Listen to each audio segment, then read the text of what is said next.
Waalaikumsalam. Kang, ada pertanyaan nih. Insya Allah untuk lebaran kali ini saya sekeluarga akan mudik meskipun masih motoran. Tetapi saya insya Allah akan tetap berpuasa. Alhamdulillah. Orang Tasik ya.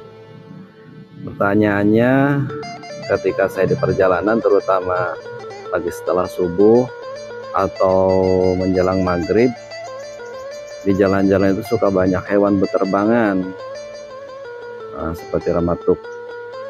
Secara tidak disengaja hewan-hewan tersebut ketelan bahkan ke hidung ya. Apakah puasa saya batal atau tidak ya? Assalamualaikum. Waalaikumsalam warahmatullahi wabarakatuh. Baik, pertanyaan bagus. Ayo kita bahas bersama. Bismillahirrahmanirrahim. Assalamualaikum warahmatullahi wabarakatuh. Alhamdulillah wassalatu wassalamu ala Rasulillah Sayyidina Muhammadin ibni Abdillah wa ala alihi wa sahbihi wa man tabi'alah ila yaumil qiyamah. Hadirin jamaah seluruh Ramadan rahimakumullah. Alhamdulillah pada siang kali ini kita masih diberikan kesempatan oleh Allah Subhanahu wa taala untuk melaksanakan ibadah puasa, untuk melaksanakan ibadah taraweh, untuk melaksanakan itikaf, tadarus dan lain sebagainya. Mudah-mudahan amal ibadah kita yang dilakukan di bulan Ramadan ini diterima oleh Allah Subhanahu wa taala. Amin ya Allah ya rabbal alamin. Untuk materi seluruh Ramadan pada siang kali ini yaitu masih dalam kitab Safinatun Najah halaman 114. Bismillahirrahmanirrahim. Faslun allazi la yafturu mimma yasilu ilal jawfi sab'atu afrodin ma yahsuru ilal jawfi binisyanin au jahlin au ikrahin au bijiryani raiqin bima baina asnanihi wa qad ajaza an majjihi bi'udrihi wa ma wasala ilal jawfi wa kana ghubara tariqin wa ma wasala ilaihi wa kana burbalata daqiqin aw dubaban ta'iran aw nahwahu wallahu a'lam. Dalam pasal ini akan menjelaskan tentang sesuatu yang tidak membatalkan puasa, padahal sesuatu atau benda tersebut masuk ke rongga yang sampai tembus ke perut, telinga, hidung, mulut, atau kemaluan. Itu rongga-rongga yang apabila ada sesuatu yang masuk ke salah satu rongga itu bisa membatalkan puasa. Nah, di sini meskipun masuk ke salah satu lubang yang itu tidak menyebabkan batal puasa kita. Apa saja? Yaitu sab'atu afrodin. Dalam kitab Safinah ini ada 7. Yang pertama, ma yasilu ilal jawfi binisyanin, yaitu ada sesuatu perkara, makanan atau minuman yang masuk ke mulut atau ke hidung atau ke salah satu rongga yang tembus sampai ke perut, tetapi karena lupa. Maklum hari pertama puasa, belum terbiasa puasa, pulang-pulang dari tempat kerja, pulang-pulang dari sawah langsung ke kulkas, habis 1 botol, makan juga habis 1 magicom, tetapi lupa. Nah, maka itu tidak batal. Tetapi awas, pas ketika tengah-tengah kita makan, ingat bahwa kita sedang puasa. Nah, jangan dilanjutkan, stop makannya. Bahkan sampai berhubungan badan dengan pasangan kita pun, kalau lupa itu tidak membatalkan puasa. Tapi awas, pas begitu ingat, stop, langsung sudahi. Ya. Kemudian selanjutnya yang kedua, yaitu ada sesuatu yang masuk ke rongga kita au jahlin, karena ketidaktahuan. Mungkin karena masih mu'alaf ya. Mungkin karena masih mu'alaf, baru masuk Islam, sehingga tidak banyak tahu tentang hukum agama, terutama masalah puasa. Dikira makan atau minum tidak sampai kenyang itu tidak membatalkan puasa. Ternyata dia masih baru masuk Islam, kasih tahu ya bahwa itu batal.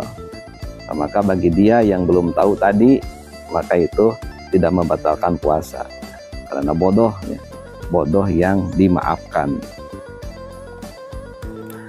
Au ikrohin, yang ketiga yang tidak membatalkan puasa, sesuatu yang masuk ke rongga yang ada di badan kita, yaitu karena dipaksa, ada unsur paksaan. Misalkan kita bekerja di suatu tempat, ternyata pemimpinnya itu otoriter, sadis, sehingga kalau tidak dituruti perintahnya, dia tidak segan-segan akan menyakiti, melukai kita. Seorang komunis misalkan, makan tuh, minum tuh. Kalau kamu tidak minum, kalau kamu tidak makan, awas, nyawa taruhannya. Dengan penuh rasa terpaksa, dengan penuh rasa ingkar. Boleh minum? Boleh. Karena apa? Dipaksa. Batal tidak? Tidak. Jadi, unsur pemaksaan yang dibolehkan atau yang bisa menjadi udzur itu, diantaranya pertama, kita tidak mampu untuk melawannya. Lain halnya dengan yang memaksa itu anak kecil. Kang, buru, ngopi ka dia, buru. Nah, sementara yang mengajaknya itu siapa? Anak kecil yang memerintahnya. Nah, masa tidak berini sama anak kecil? Dan yang kedua, yang memaksanya itu orang kuat. Tidak ada tempat untuk menghindar, untuk kabur. Nah, kalau ada tempat untuk menghindar, kemudian kita ikut perintahnya, berarti itu bukan paksaan yang dibolehkan. Mengapa? Karena ada kesempatan untuk menghindar ya. Kemudian yang ketiga, paksaan yang bisa menjadi udzur itu yang mengancamnya itu bisa membuktikan ancamannya. Jadi sahau kedua gaplok gitu tah. Tidak segan-segan, tidak ragu-ragu untuk menyatakan, membuktikan ancamannya. Awas, bunuh, dibunuh, penggal leher, suka dipenggal leher, dan lain sebagainya. Bahkan dalam sebuah hadis Rasulullah Shallallahu Alaihi Wasallam yang diriwayatkan oleh Imam Bukhari Muslim, man nasiya wa huwa shaimun fa akala aw syariba falyutimma shaumahu fa innama at'amahu Allahu wa saqahu, rawahu Shaykhani wa shahahu.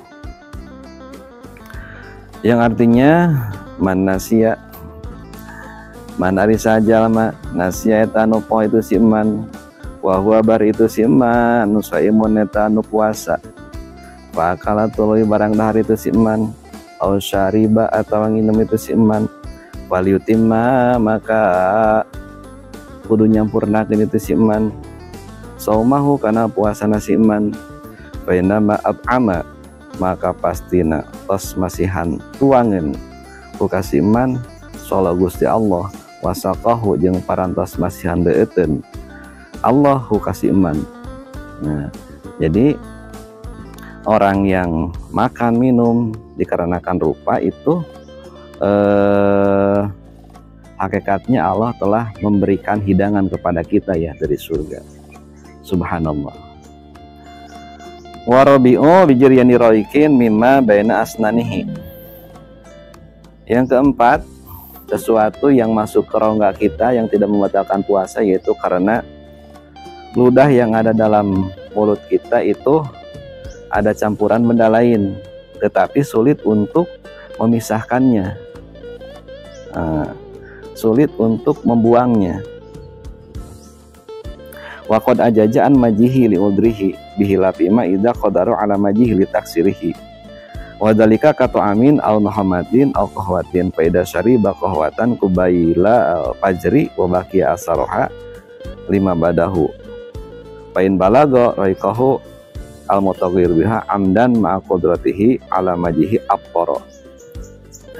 Seperti air liur kita itu sudah bercampur dengan muhamah dahak ya, atau kohwah kopi, ngopi dengan kopi ya, baik kopi kapal api, gudai, apa saja mereknya, sejenis kopi, susu, kemudian apalagi dan lain sebagainya.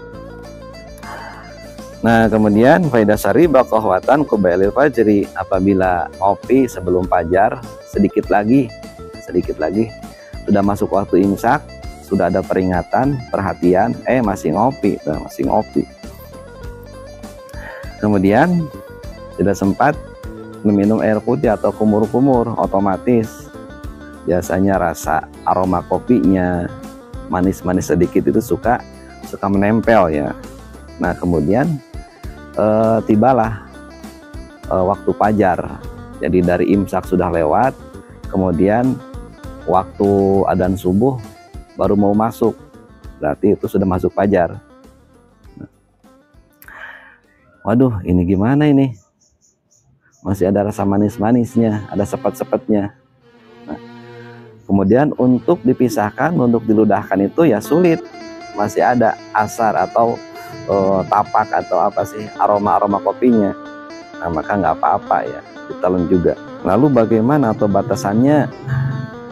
Daerah mana yang apabila sudah masuk ke rongga kita itu dikatakan batal. Kalau di mulut itu ya makhrajho ya, halak makhrajho.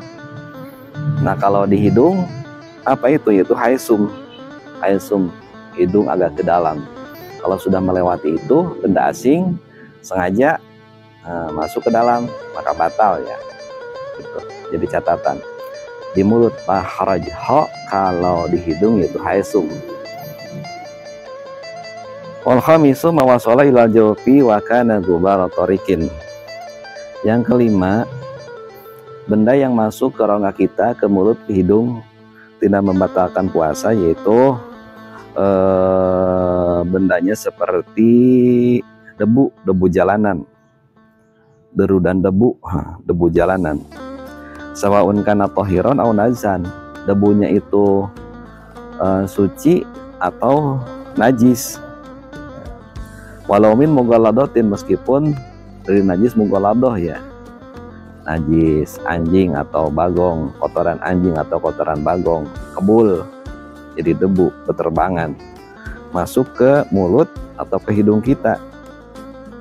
Tentunya tidak disengaja ya. Disengaja bagaimana? Contohnya mulutnya dicalangapkeun, dibukakeun, mulutnya begini terus di perjalanan juga. Ini mah tidak disengaja, ada debu-debu, apalagi yang mudik jalannya ngebul, kemudian tidak pakai masker, otomatis debu-debu itu masuk ke hidung, masuk ke mulut bahkan. Tidak batal itu ya, lanjutkan saja puasanya. Nah tadi kan meskipun najis dengan tidak apa-apa, dalam hal puasa berarti tidak batal. Kan yang masuknya najis gimana nih? Wa amma ghusluhu fa in ta'amada fatu famihi wajaba wa ila fala. Kan najis itu sesuatu yang harus disucikan ya, yang harus dibersihkan, disucikan dengan cara dibasuh ya. Apalagi najis mughaladoh. Nah, apabila masuk ke mulutnya karena mulutnya dibuka gitu mangap, maka dalam hal ini wajib dibasuh ya. Karena apa? Najis ini kaitannya dengan bersuci. Kalau dengan masalah puasanya masuk ke mulut tertelan ya nggak apa-apa itu, kalau tidak disengaja. Wasadisu wasabi'u mawasola ilaihi wakana gurbalata dakikin au dubaban to'iron au nahwahu. Yang keenam, sesuatu yang masuk ke rongga kita yang tidak membatalkan puasa, yaitu seperti yang masuknya yaitu gurbalata dakikin, seperti tepung yang ngebul. Ketika kita bekerja di pabrik tepung, ketika kita membuat kue-kue lebaran, biasanya itu terigu diolah ya, ibu-ibu yang sedang sibuk, mulai sibuk. Nah, kemudian masuk ke rongga hidung, ke rongga mulut, agak ada aroma manisnya, apalagi gula tepung ya. Batal tidak? Ya tidak, nggak apa-apa ya. Audubaban to'iron au nahwahu. Nah, yang nomor ketujuh yang tidak membatalkan puasa meskipun masuk ke rongga kita, yaitu yang masuknya itu seperti dubab. Dubab itu laler ya, atau ramatuk atau aprol yang sedang terbang masuk ke hidung kita, ke mulut kita. Apalagi ketika menjelang maghrib, menjelang sore, biasanya yang namanya nyamuk, kemudian hewan-hewan kecil yang bisa terbang itu mulai berterbangan masuk ke mata, ke mulut, ke hidung. Nah, kita sedang ngabuburit misalkan, naik motor, masuk, batal tidak? Tidak, asalkan jangan disengaja, salah ngapkeun gitu. Itulah materi yang bisa disampaikan, mudah-mudahan ada manfaatnya, khusus bagi saya pribadi. Khairul kalam, wallahul muwaffiq ila aqwamit thoriq, wal afu minkum, udma sofa wada makadar, nasru minallah wa fatun qaribu basyiril mu'minin. Assalamualaikum warahmatullahi wabarakatuh.